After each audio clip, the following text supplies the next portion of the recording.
Hey, I'm Ben Pinnell with the Coastal Estate Group, and today we're going to answer some questions from the people, mostly about real estate. Let's dive into it. Big dreaming, can't you see it? We stay shining every season, and you know I like it. Yeah, I love it. Yeah, I like it. Yeah, I love it. So we went to Instagram and we asked the people to send us some real estate questions. So now we're going to have my producer read those off. What do you think the average sale price of a starter home in Orange County will be in 2024? Okay, for a starter home in 2024, I think you're looking at 700 to 900,000. I think that's going to be your gap right there. With that being said, for single family residents, there will be options, I believe, still under 800,000. It's not going to be Costa Mesa. It's not going to be any of your coastal communities. You're going to be going a little more inland Orange County, but I think there will still be opportunities for single family residences under 800,000. Now, for some of the more desirable locations, I think you're looking at more 800 to a million for townhomes, for condos. But again, for a first-time home buyer, for a starter home, for entry-level listings, that's not something to shy away from. It's your first home, it's not your forever home. So 2024, I think, again, we're still gonna be able to get into entry-level listings in Orange County under $1 million, but probably no lower than 700,000. If I had to choose between buying a townhouse in Costa Mesa versus like a single family house in Tustin, like which one do you think is a better investment moving into 2024? I think when considering real estate in Orange County specifically, proximity to the ocean is one of the biggest factors.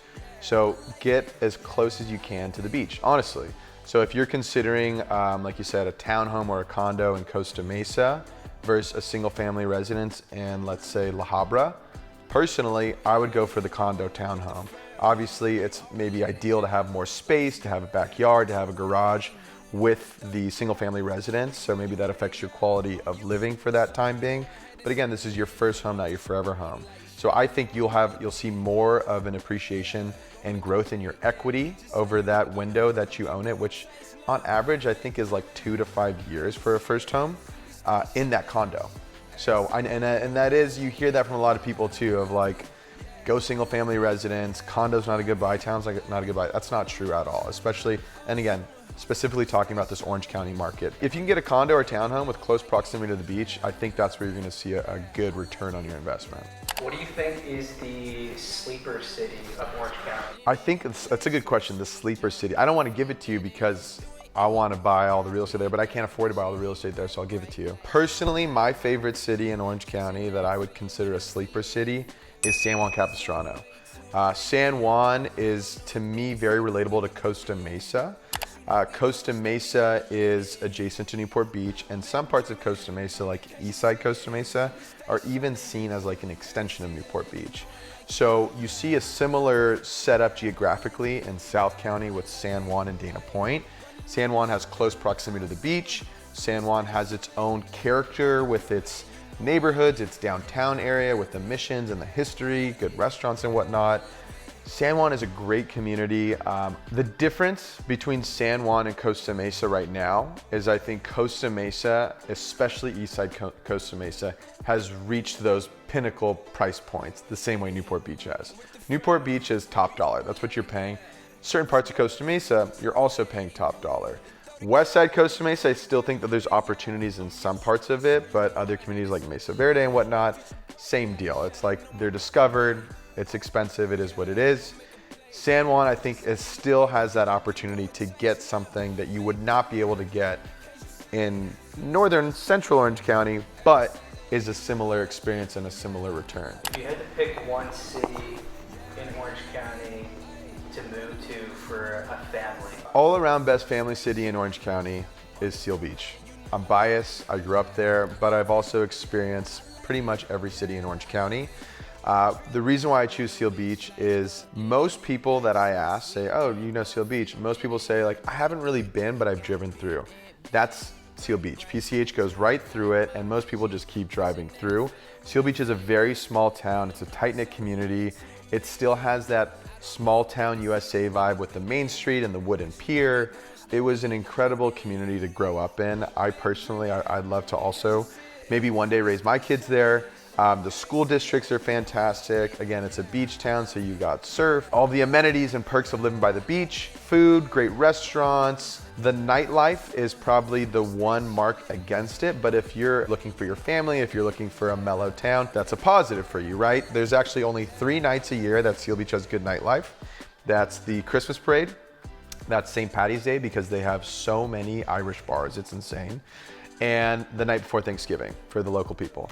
So Seal Beach, I put #1, top of the ranks, best family town, best city to raise a family in. The only thing I'd add to that too is walkability. Because it's a small town too, you can pretty much walk around, the entire city.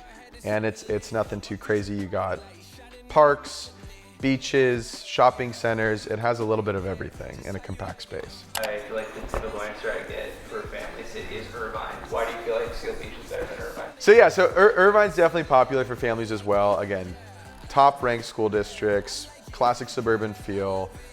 You got a pretty good spread of different types of homes too, from like nice new townhomes to single family residences, shopping centers throughout, and central location in Orange County, right? So Irvine is great as well. I think the big main difference is Irvine's huge, right? So communities, obviously smaller communities spread out, but in Seal Beach, it's one tight-knit community. And I think that's something that's really cool and special. Even today, I haven't lived in Seal Beach in 7+ years.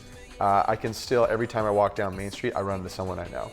So it really gives you that small town experience in a good, positive way. It's like you grew up with these people, you've been around these families, you played Little League with them, you did junior lifeguards with them. So I think that's the #1 difference, is you really, if that's an experience that you're used to or that you're looking for, you find that in Seal Beach more than you would find that in any other community in Orange County.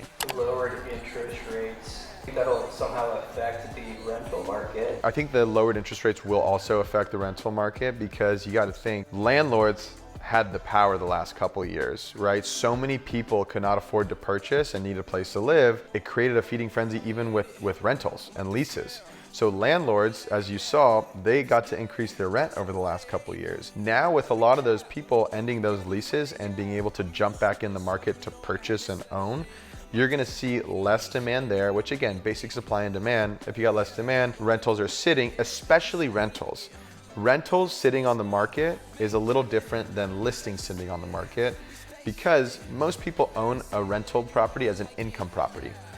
Every month, if you're paying your mortgage and you don't have a tenant, you're just paying this to not live in it. So the point of having a tenant in there is to either cover that monthly payment, or if you're lucky enough, fortunate enough, to make money off that.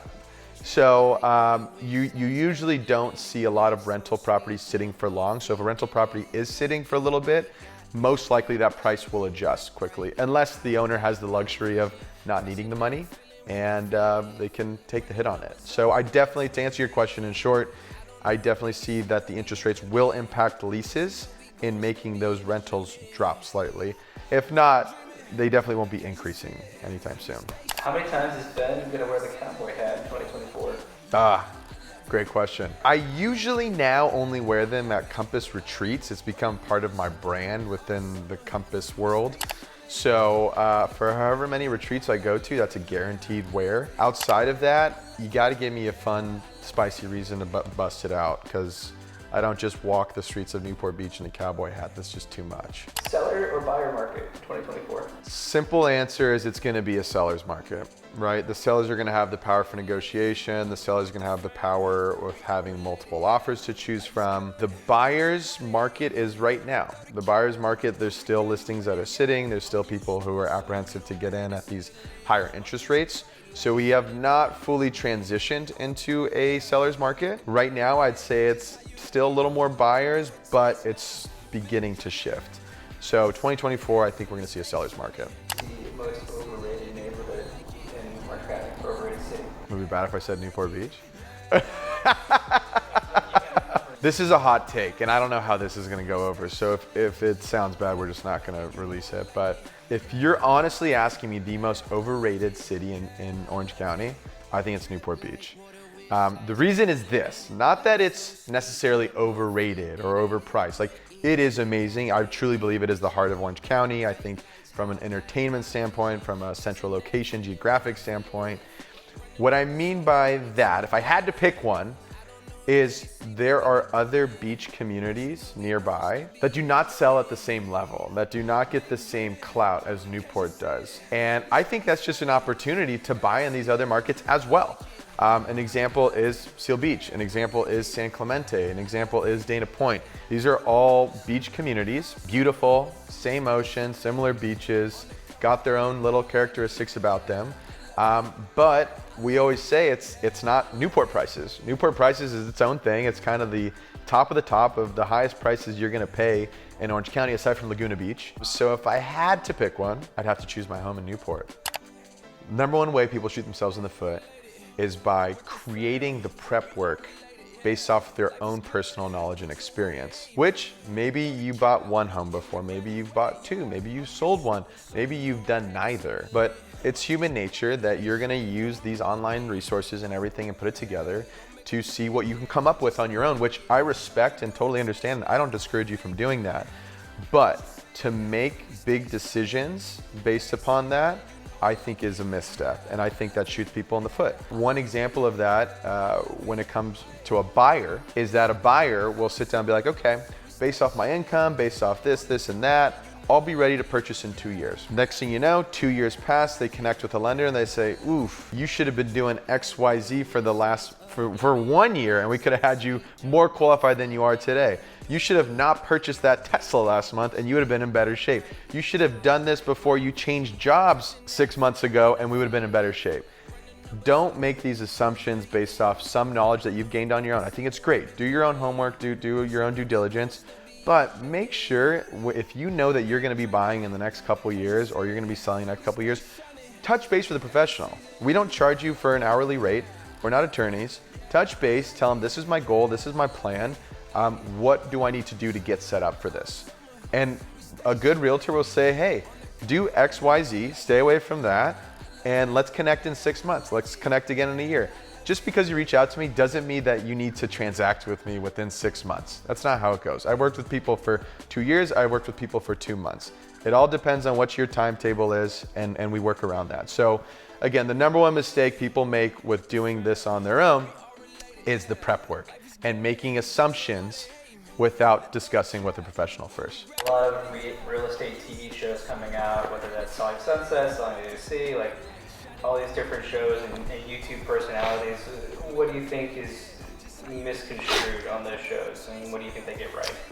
I think what they get right on real estate reality shows is that people want drama and a nice aesthetic. So usually there's some decent looking people, there's some really pretty houses, and a lot of drama, and that sells, and I get it. But as far as the logistics of the real estate transaction and how things are done and what interactions are like in day-to-day office settings, I don't think it's fully accurate. But all I know is from my personal experience in real estate for as long as I've been in it is I don't experience that level of drama in my day-to-day activities. I don't experience the ease of some of these transactions or how they're portrayed to be. I think there's a lot more that goes into the transaction. I think I understand at the end of the day, like it's a TV show, and as long as you as a viewer understand it's a TV show and they need to get views by selling drama, selling sexy, selling whatever they need to sell, it is what it is. But just, I think it's important to understand that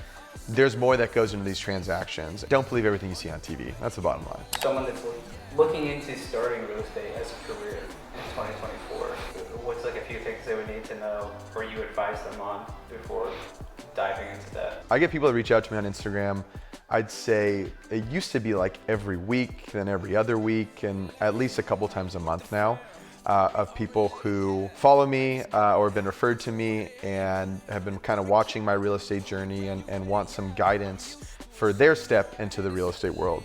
And I am always more than happy to share that, because when I was starting out, Instagram wasn't really being utilized much for real estate yet.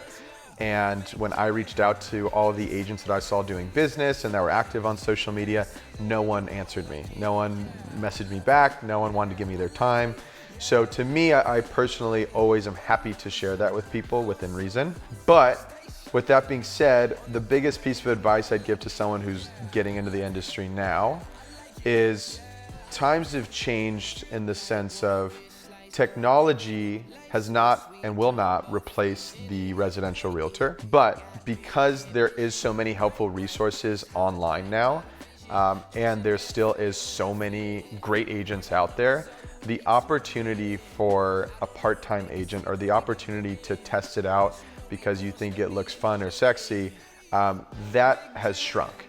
And we saw a lot of that happen in 2020 when the market was hot and a lot of people got their licenses and jumped in, and then as soon as it started to shift, they all disappeared and the whole industry was cleansed. And that's where we're at today. And we may see another, again, hot market this year. I think with interest rates and whatnot, buyers are gonna be hot to trot. There's gonna be a lot of opportunity for business to go around. So we may get some seasonal realtors once again, but I'd say if you're really serious about it and you really want to take a look into this industry and see if it's for you, choose someone that you respect in the industry, choose someone that you admire what they're doing, maybe that's something that you would like to do as well, and just go work for them. Work for them for free, work for them for like a part-time job, whatever it is. Get insight into the industry before just jumping in, getting your license and thinking like, oh, I just gotta sell one of these $5 million homes and I'm set for the year. That's a common misconception for a lot of these people. So yeah, like I said, find someone that you admire in the industry, see if they have time to take you on as an intern or whatever it is, maybe even an assistant, paid position, and get a real insight into what goes into it. Because you don't want to be the person who wastes a couple years. I forget the percentage, but it's like 70 to 80% of licensed real estate agents phase out of the business within 3 years.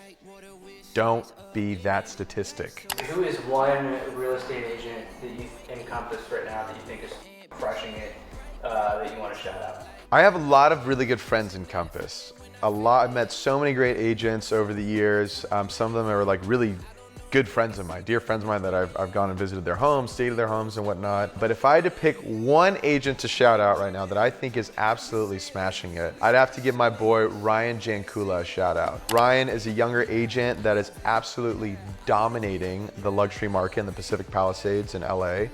And we catch up every once in a while, talk business, talk life, and just to see the incredible business that he has built in not that long of a span, and to know the background of what it took to get there and all of the work that he's put into it and whatnot, it's inspirational for me. It's admirable, and yeah, I love to see all my fellow agents crush it, even the local ones that are in the same market. I'm big on collaboration, whether it's in neighboring markets across the country, or even my own local market. Again, so many great agents that I've been able to meet in this industry, but special shout out to Ryan. Ryan, you're killing it, dude. Keep doing your thing. And yeah, shout out to everyone else too.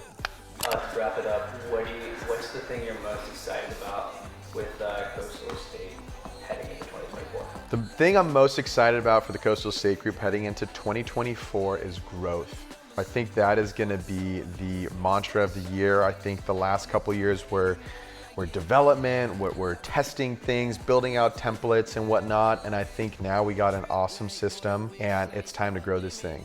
So I am incredibly excited. I thank everyone for all of your support, whether it's just watching these videos or commenting or working with me or sending me referrals, whatever your contribution has been to helping grow this dream, honestly, it's appreciated, it doesn't go unnoticed. And going to 2024, it's time to grow it. So let's do this. Can't do it without you guys, so let's do it together, baby. Cheers. All that being said, thank you guys for watching. I hope we answered your questions. If there's something we didn't cover that you'd like us to, of course, reach out to us at the Coastal Estate Group.